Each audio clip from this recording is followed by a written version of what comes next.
Edith es mamá de un hijo con alergia alimentaria. Ella tiene alergias y además es pediatra, entonces nos puede ayudar mucho a desglosar lo que usted está diciendo desde su experiencia personal.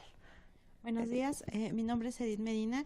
Mi hijo Emilio tiene actualmente 2 años, 8 meses.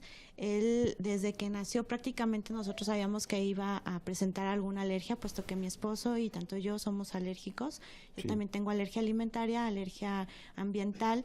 Y efectivamente mi hijo tuvo una alergia al principio a la leche. Se intentó durante su tiempo de exclusión de sus alimentos, sobre todo de la leche, se intentó un reto, no lo toleró.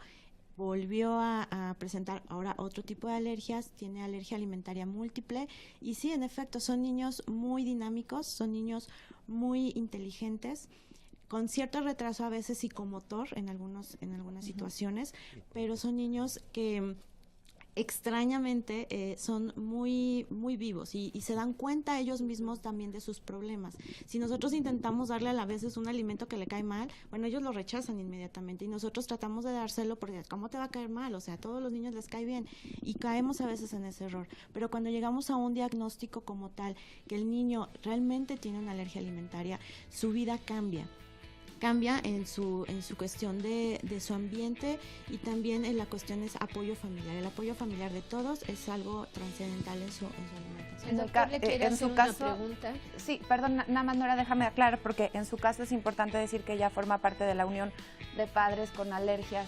alimentarias, por alergias.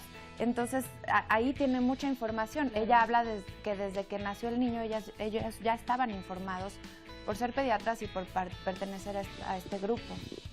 Que eso es básico, doctor, que cree. Vamos a ir a un corte, pero regresando usted le puede hacer todas las preguntas que van a ser importantes para todo el público que nos está viendo el día de hoy.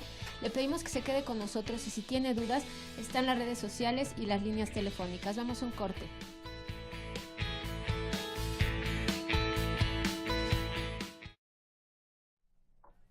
Seguimos con ustedes, hoy el tema alergias alimentarias, doctor, y usted tenía algunas preguntas que hacerle a nuestro testimonio, Edith, si quiere preguntarle. Sí, bueno, lo que te quería preguntar sobre todo es cuántas fórmulas pasaste y si entre alguna de ellas estuvo la soya, porque esto es así como que muy común. Sí, mire, primero, leche materna. Sí. Hasta un 0.5% de los niños pueden ser alérgicos a la leche materna. Mi hijo fue ese 0.05%. Bueno, ahí sí me gustaría hacer una precisión. La leche materna no puede ser alergénica siempre y cuando exactamente mamá consuma de forma inadvertida alguna proteína de la leche, beta-lactoglobulina o caseínas principalmente, y definitivamente yo creo que lo importante es recalcar esto. Yo tengo pacientes que hemos manejado con seno materno con éxito, pero no es lo general. Oiga, doctor, perdón, ¿y aquí desde el embarazo tendríamos que cuidar la alimentación las mamás? Fíjate que lo que tenemos hasta ahorita de testimonio en cuanto a publicaciones dice lo contrario, dice que teóricamente no deberíamos de cuidar ahorita la dieta en la mamá.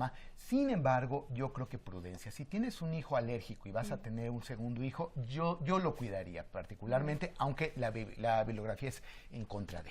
En nuestro caso, efectivamente yo llevé una dieta, solo que no sabía que ciertos alimentos lo tenían, hasta que ya después empecé a investigar y sí, pues, efectivamente yo comía jamón, salchicha y wow, o sea, esa parte yo no la sabía hasta que después supe.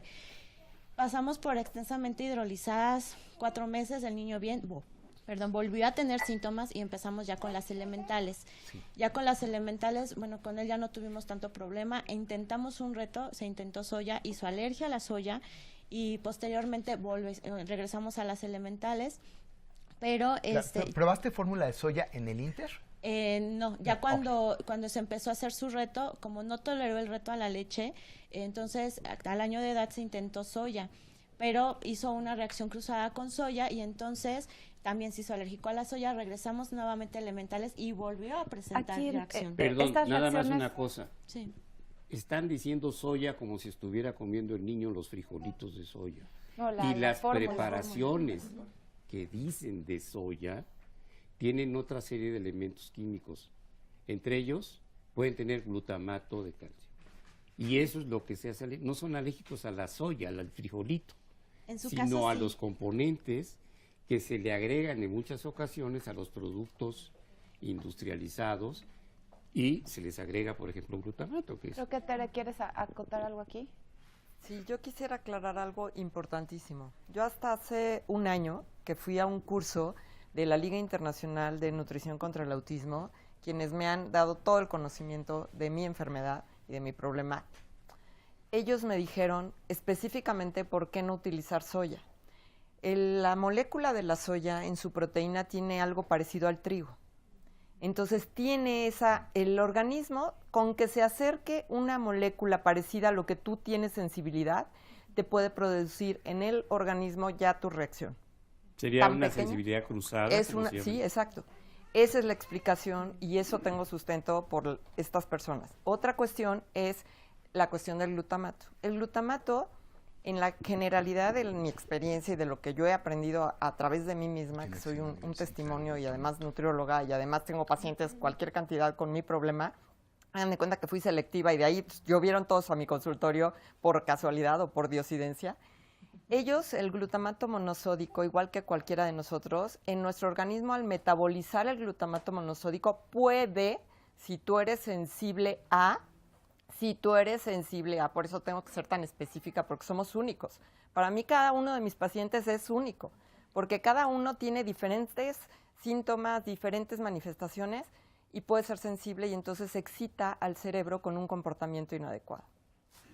¿Qué les parece si vemos la segunda parte, doctor? Y regresando le damos la palabra. La segunda parte del diagnóstico de este testimonio que vimos al inicio del programa, solo es el diagnóstico, nada más. Las alergias alimentarias son un padecimiento comúnmente visto en la edad pediátrica.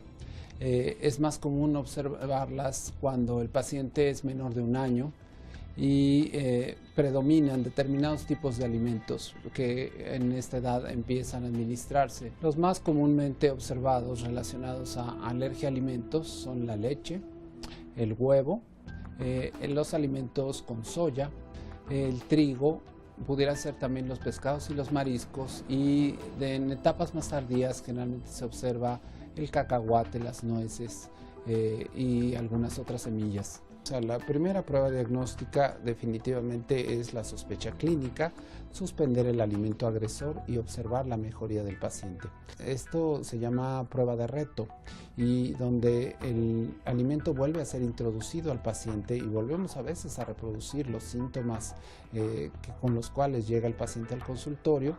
Esta sería, digamos, la primera forma de diagnosticarla. Las pruebas de hipersensibilidad inmediata incluyen las pruebas de la piel, llamadas pruebas de Prick, y también las pruebas realizadas en sangre, antes llamadas RAST, ahora con técnicas un poco más modernas, a veces le llaman ImmunoCAP o algunos nombres distintos, y se mide la reacción de hipersensibilidad, pero a nivel de la sangre del paciente, y se combina con el antígeno y se observa que hay un fenómeno de reacción en la sangre de los pacientes. Y hay la otra prueba que es más moderna y que mide otro tipo de reacción de hipersensibilidad no inmediata o la hipersensibilidad tardía, que se llama prueba del parche, semejante a la primera prueba de piel, nada más que esta se lee de manera más tardía. La forma de reconocerlo sería lo más importante para los padres.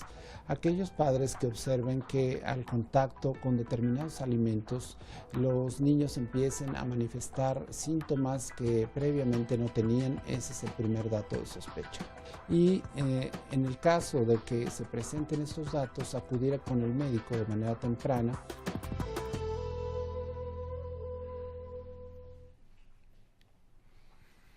Tú estabas comentando algo, Tere. El doctor también quería comentar, y doctor Carlos, nada más quería hacer usted una acotación. Sí. Estas pruebas pueden salir negativas completamente en los pacientes con alergia, principalmente con síntomas gastrointestinales, porque sabemos que no todos los mecanismos son de tipo IgE. Entonces, sobre todo en los gastrointestinales no son IgE, en los respiratorios y en los cutáneos son principalmente mediados por IgE. Doctor Carlos, usted quería hacer una acotación. Eduardo, sí, es cierto, a Carlos lo tengo por acá. Doctor. Sí, gracias. Yo quiero aprovechar el comentario de Tere para puntualizar el hecho de que, hablando de una alergia, y entiéndase como alergia un fondo inmunológico, la mínima cantidad del alergeno es suficiente para detonar los síntomas. Entonces, esto es muy importante desde el punto de vista de lo que sean de la soya. Digo, a lo mejor en el caso específico de la alergia a las proteínas de la leche, cosas de este tipo, pues es como más fácil porque están en un solo producto. Pero, por ejemplo, hablando de gluten, pues esto se puede encontrar en infinidad de productos y viene esta cuestión de que desde el punto de vista de manufactura pueden estar mezclados, eso es lo que hemos llamado contaminación cruzada. Entonces, por ejemplo, la soya sabemos de antemano que es una sustancia que está prohibido para el paciente celíaco, ¿no? Entonces, esta parte es muy importante recordarla porque de repente los mismos pacientes no alcanzan a entender, bueno, pero poquito es mucho para el paciente con este tipo de enfermedades, ¿no? Y la otra cosa que quiero aprovechar para mencionar lo que decían de la herencia, ¿no? Esta cuestión de que sea la doctora, pues si mi esposo y yo tenemos alergias, es muy probable que mi hijo sea alérgico, ¿no? Existen ya actualmente mucho conocimiento respecto a la herencia de enfermedades inmunológicas y la tendencia a reaccionar, los tipos incluso de fenómenos de tipo de respuesta. No es lo mismo el paciente que hace una roncha al que se le hincha la cara y se le compromete la vía aérea, pero precisamente el punto de que las alergias, si bien no es una herencia obligada, pues sí es altamente probable. El doctor de la cápsula pasada, el doctor Chávez, que es amigo mío, tienen ellos alergia y por mucho que se previnieron y cuidaron, hicieron cosas, pues su hijo resultó con alergias alimentarias. Y específicamente en la enfermedad celíaca, que lo mencionaremos más tarde, pues ahí se requiere obligadamente de que se transmita un gen heredado por los padres, obviamente, y que además se junte con una situación ambiental que no se conoce del todo, porque sabemos que no todos los pacientes con los genes van a desarrollar la enfermedad. Entonces, es un complejo que va más allá de la genética, ¿no? Que tiene muchos factores ambientales y algunos genes que todavía incluso no se conocen.